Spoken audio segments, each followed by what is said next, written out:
సింధూర చేసిన చేపల కూర స్మెల్‌తో చంటి చాలా ఇబ్బంది పడిపోతూ ఉంటాడు. కడుపులో తికమక అయిపోతుంది బాబాయ్. ఆ చేపల కూరతో అన్నం తినాలనిపిస్తుంది బాబాయ్ అంటూ వాళ్ళ బాబాయ్ అయితే చెప్తూ ఉంటే, అంతలోనే సింధూర వచ్చి చంటి కోసం చేపల కూర పంపిస్తుంది. ఏంటి బాబాయ్ నిజంగానా? చేపల కూర అమ్మాయి కూడా నా కోసం పంపించారా అని ఇంకా ఆ కూర ఏసుకొని చక్కగా అన్నం తింటూ ఉంటాడు. ఇక వాళ్ళ బాబాయ్‌కైతే ఇంక దిష్టి తగులుతుంది అన్నట్టుగా ఒక చిన్న ముక్క అయితే ఇస్తాడు.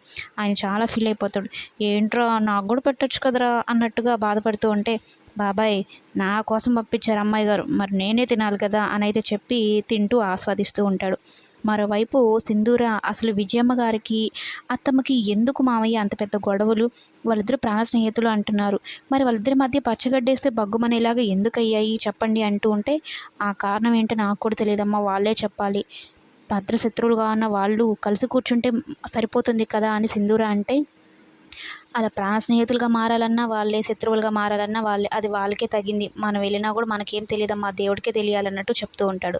ఓవైపు చంటి ఏమో చంద్రుడిని చూస్తూ వాళ్ళ అమ్మని తలుచుకుంటూ ఉంటాడు.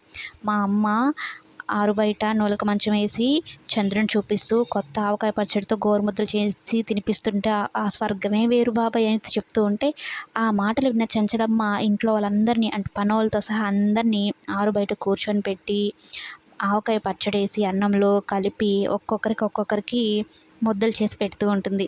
చంటి అలా కోరుకున్నాడో లేదో అలా దేవుడు నెరవేర్చేసినట్టు చంచలమ్మ రూపంలో తన కోరికైతే తీరిపోయింది. అందరికీ అలా గోరుముద్దలు చేసి తినిపిస్తూ ఉంటుందా. ప్రతి ఒక్కరూ చంచలమ్మది ఎంత గొప్ప మనసో, ఎంత విశాలమైన మనసో అనుకుంటూ పొగుడుకుంటూ ఉంటారు. ఇక సింధూర కూడా చాలా సంతోషపడుతూ ఉంటుంది.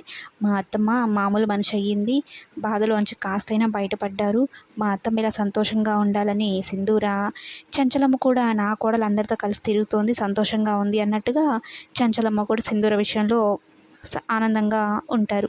మొత్తానికి దీనికంతటికి కారణం చంటి అనే చెప్పాలి ఈ సంతోషానికి.